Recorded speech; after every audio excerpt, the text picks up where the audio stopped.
Hi there, I'm Stephanie Griffith, and I'm a life coach from Nashville, Tennessee, focusing on personal growth, self compassion, and self worth. This is the second video in a series that I am currently working on, all about how compassion is a skill that can be honed and used in your life to improve your relationship with yourself, others, and the world around you. Let's jump right in. Today, we're going to be diving into this really powerful truth about compassion, that compassion is not just a nice idea. It is an actual skill that you can work actively to improve upon every single day that you live on this planet. Like any skill, the more that you practice, the stronger it becomes. Just like a muscle, you need to use the skill of compassion in order for it to get stronger and stronger. Let me tell you a story personally about compassion in my life. I used to think that compassion was something that you either had or you didn't have. It was a very kind of binary, black and white way of viewing compassion. You had it. You were someone who cared, who thought about others, who was curious and wanted to lean into that kind of level of empathy and compassion, or you were someone who did not have that and never were going to have it, and it was not going to be a skill that you were going to use or a trait that you considered important for your personality. But through small ways throughout my life, I discovered that you can learn how to be more compassionate and have that level of compassion both for yourself and for others. I remember in college, I had a friend, and I was very, very close with this person. And really, at their core, they were a very kind-hearted person.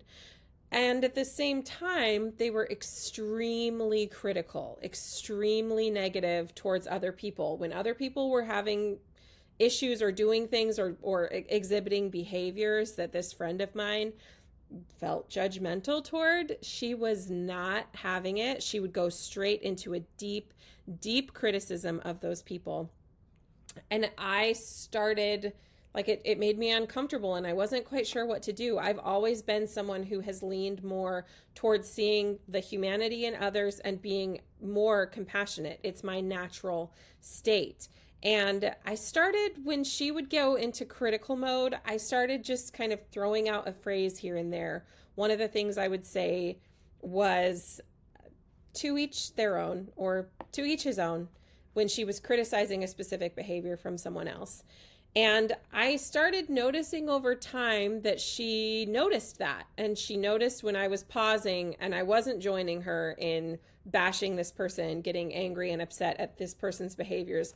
And most of the time, what she was angry and upset at was pure judgment, because her level of perfection and expectations was different than whatever this person was exhibiting. And that subtle way of saying, to each their own, or to each his own, to each her own. After a little while, I noticed that she started using that phrase herself. And I could see her softening when it came to that immediate response of criticizing people when they were not acting right, as according to her. And that's just something that I think about a lot, how we really have the power to help each other learn how to be softer and kinder and more compassionate. Basically, compassion is contagious. When I was in high school around 9/11, I gave a presentation in my AP English class. I was a senior in high school when 9/11 happened. And I was supposed to create a book cover of things that represented me. Well, just that week before, there had been a bombing in Ireland at a school. There had been, and it was, the issues going on between the different religions in Ireland at the time, in particular, had escalated to a lot of violence. And there was a bombing at a school, and people were killed, children were killed. It was very, very sad. But it was on the front page of the newspaper, and this was back in the day when I would sit and read the newspaper. And I lived in Colorado at the time, so I would sit and read the Rocky Mountain News every single day. And I still remember the picture, the cover picture of this father carrying his beautiful little redheaded Irish daughter away from the wreckage of the bombing at her school. And they were both crying, just yelling. You could see that on their faces. And I put that on the cover of my book cover because I was very affected by it. And when I gave my presentation, I had all these big colorful things I loved and all this, and then I had this picture of the suffering. And I explained how these things always have had a huge effect on me. What goes on in the world when I see pain, suffering, violence, it really has had an effect on me. And this was the day before 9/11. So this was September 10th, 2001. I cried during that presentation. I showed a lot of vulnerability, and the next day when everything happened and we found out that the towers had been hit and they were wheeling TVs into the library, and we all basically sat in the library all day, or we moved throughout our classes but just watched the news coverage all day because we knew this was, absolutely huge for our world. I had multiple friends from that class seek me out that whole day to check on me and ask how I was doing, because I had been vulnerable and shared that those things had a huge effect on me.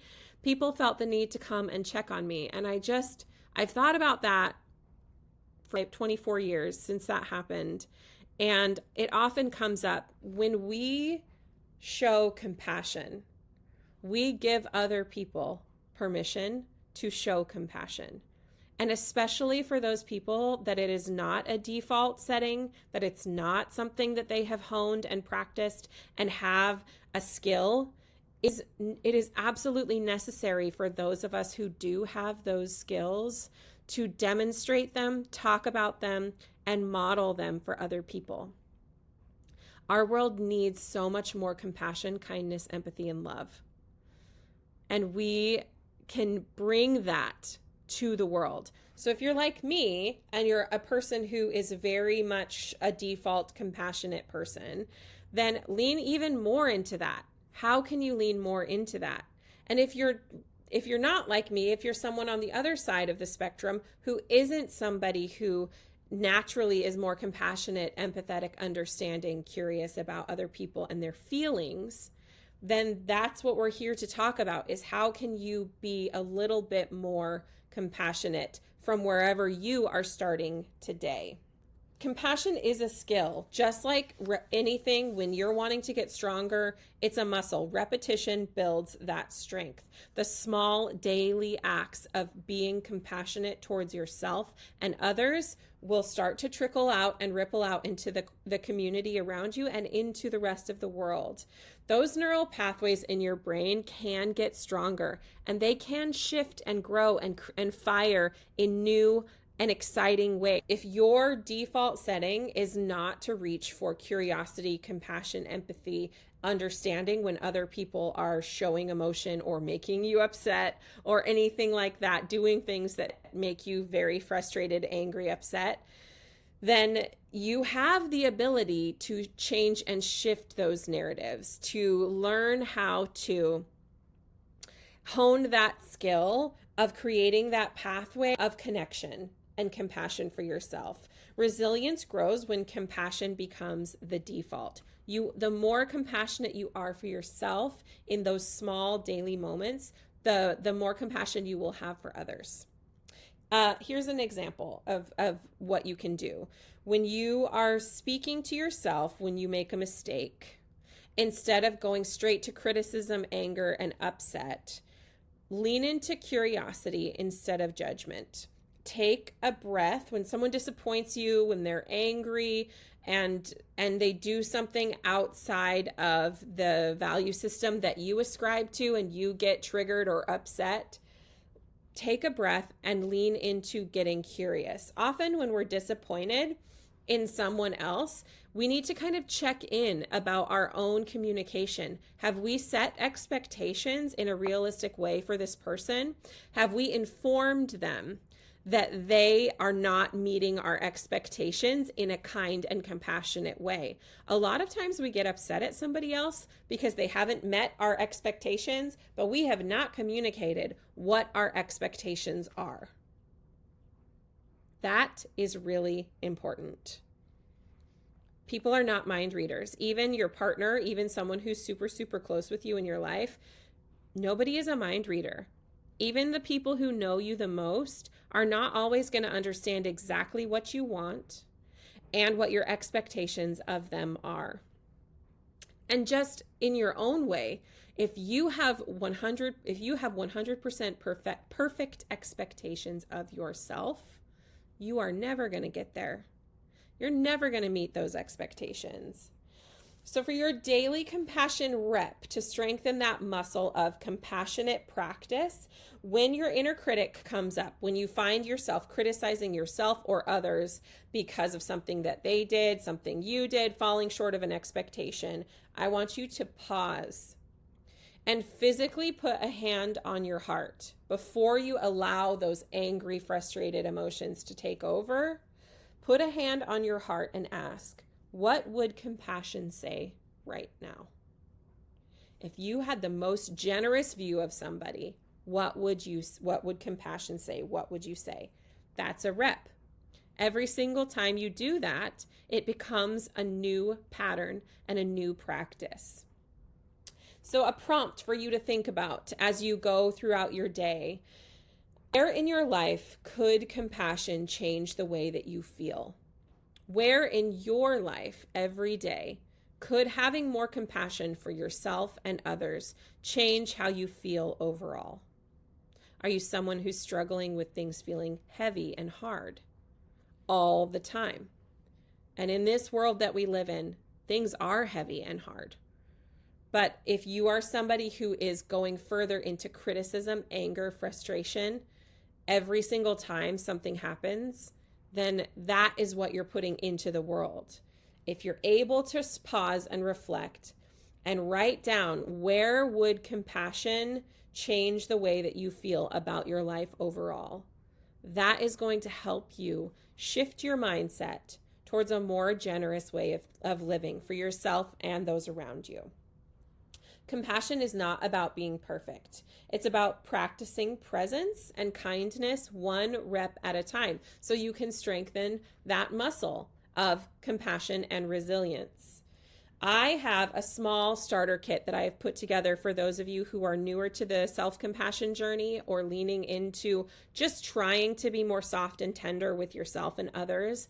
And it's a small kit. It's $50. It contains things like journal prompts for 5 days, for a whole week. A flip the script, so it gives you some ideas. Maybe when like a negative thought comes up, it gives you a way to flip that. There are creative ideas to integrate a compassionate practice into your life every day in a creative way, if you're someone with a more creative mindset. And even if you're not, like, I would encourage you to look into the creative application. There's a visualization exercise that's one of my favorites, and there are some videos that give you some more of this kind of information for you to lean into a compassionate practice. There also is a music playlist because I love music and I love sharing music, and there's some podcast recommendations as well. I will put a link to that in the description of this video if you are interested in checking that out. I think that it's a great toolkit for those of you who are just getting started or already in the middle of a self-compassion practice. The more that you practice the skill of self-compassion, the stronger your muscle of compassionate resilience will get. The world needs you to have kindness in your heart and compassion. I have a final quote from Louise Hay. Remember, you have been criticizing yourself for years, and it hasn't worked. Try approving of yourself and see what happens. I'm excited to see where you go on your journey in your practice of self-compassion and compassion for others. We'll see you next time.